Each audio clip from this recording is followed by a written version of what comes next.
Hello, welcome back to Mr. Smith's Book Club, and we're on chapter 9 of Sheep Pig. Just a little shout out to the Sancho squad, who I know are following every chapter of the book so far. I'm really happy that you've been following the story with me. Let's see what happens in chapter 9. And chapter 9 is called Was It Babe? Oh, I'm going to start off with the hat on. "Go home, pig," said Farmer Hoggett in a voice that was so quiet and cold that Babe hardly recognised it. Bewildered, he trotted off obediently, while behind him the farmer picked up the dead ewe and carried it to the Land Rover. Then, with Fly's help, he began the task of rescuing those sheep that were caught or struck, and of making sure that no others were badly hurt. This done, he left Fly to guard the flock and drove home. Back at the farm, Babe felt simply very, very sad. The sky was still cloudless, the air still crisp, but this was a very different pig from the one that had cantered carefree up the hill not half an hour ago. In those 30 minutes he had seen naked fear and cruelty and death, and now, to cap it all, the boss was angry with him and had sent him home in some sort of disgrace. What had he done wrong? He had only done his duty as a good sheep pig should. He sat in the doorway of the stables and watched as the Land Rover drove into the yard, poor Ma's head lolling loosely over the back.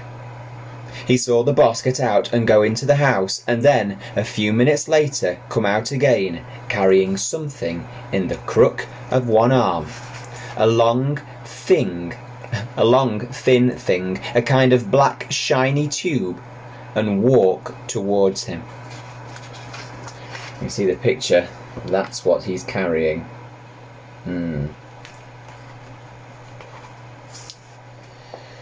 So he walked towards him.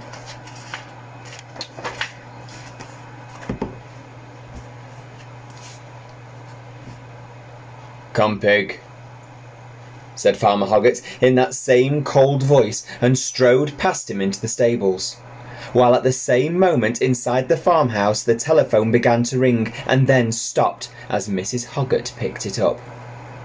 Obediently Babe followed the farmer into the dark interior. It was not so dark, however, that he could not see clearly what the boss... I'll read that bit again, sorry. Obediently Babe followed the farmer into the dark interior. It was not so dark, however, that he could not see clearly that the boss was pointing the black, shiny tube at him, and he sat down again and waited. Supposing that perhaps it was some machine for giving out food, and that some quite unexpected surprise would come out of its two small round mouths, held now quite close to his face. At that instant Mrs. Hoggett's voice sounded across the yard, calling her husband's name from the open kitchen window. He frowned, lowered the shiny tube, and poked his head around the stable door. "Oh, there you are," called Mrs. Hoggett. "What dost think, then? That was the police, that was. Them ringing every farmer in the district to warn 'em there's sheep worrying dogs about. They killed 6 sheep to other side of the valley only last night. They've been seen, they have 2 of 'em. 'Tis a big black 'un and a little brown 'un. They say to shoot 'em on sight if you do see 'em. Oh, you better get back up hill and make sure ours is all right. Do you want me to fetch your gun?" "No," said Farmer Hoggett. "It's all right," he said. He waited till his wife had shut the window and disappeared, and then he walked out into the sunlight with Babe following. "Sit, pig," he said, but now his voice was getting warmer and was kind again. He looked closely at the trusting face turned up to his and saw, sticking out the side of Babe's mouth, some hairs, some black hairs, and a few brown ones too. He shook his head in wonder, and that slow grin spread over his face.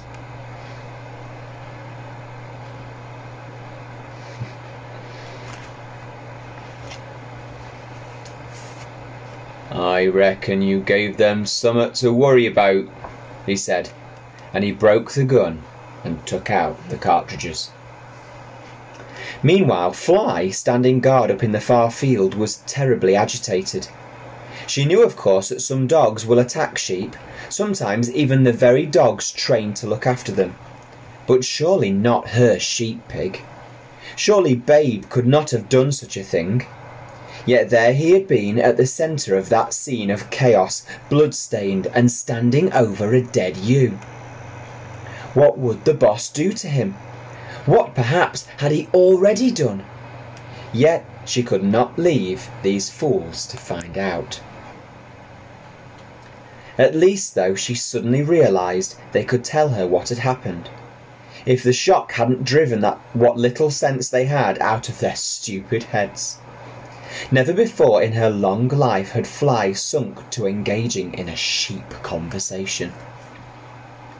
They were there to be ordered about, like soldiers, and like soldiers to never answer back. She approached the nearest one with distaste and promptly backed away from her. And it promptly backed away from her. "Stand still, fool!"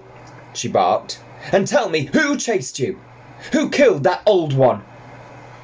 "Wolf," said the sheep automatically. Fly growled with annoyance. Was that the only word the half-wits knew? She put the question differently this time. "Was it the pig that chased you? Was it Babe?" she said. "Babe!" bleated the sheep eagerly. "What does that mean, bonehead?" barked Fly. "Was it or wasn't it?" "Wolf!" said the sheep. Somehow Fly controlled her anger at the creature's stupidity. "I must know what happened," she thought. "Babe's always talking about being polite to these woolly idiots. I'll have to try it. I must know." She took a deep breath. "Please," she said. The sheep, which had begun to graze, raised its head sharply and stared at her with an expression of total amazement. "Say that again," it said, and a number of others overhearing moved towards the collie. "Please," said Fly, swallowing hard. "Please, could you be kind enough to tell me?" "Ah!" interrupted the first sheep. "Ah!" Whereupon the whole flock ran and gathered round. They stood in silence, every eye fixed wonderingly on her, every mouth hanging open. "Nincompoops," thought Fly. "Just when I wanted to ask one quietly, the whole fat-headed lot come round. But I must know the truth about my Babe, however terrible it is." "Please," she said once more in a voice choked with the effort of being humble. "Could you be kind enough to tell me what happened this morning? Did Babe—" But she got no further.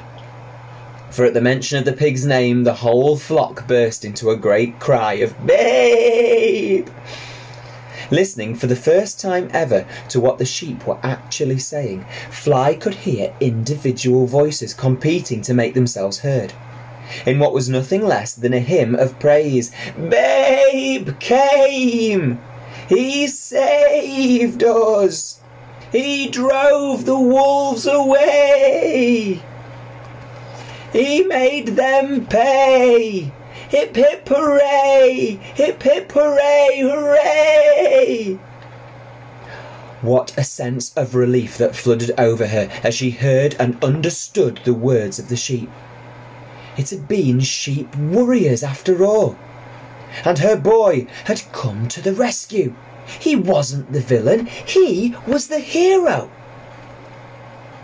Hoggett and Babe heard the racket as they climbed the hill, and the farmer sent the pig ahead, fearing that perhaps the warriors had returned.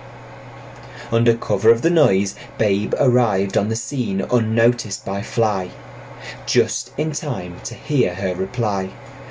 "Oh, thank you," she cried to the flock. "Thank you all so much for telling me. How kind of you all." "Gosh, Mum," said a voice behind her. "What's come over you?"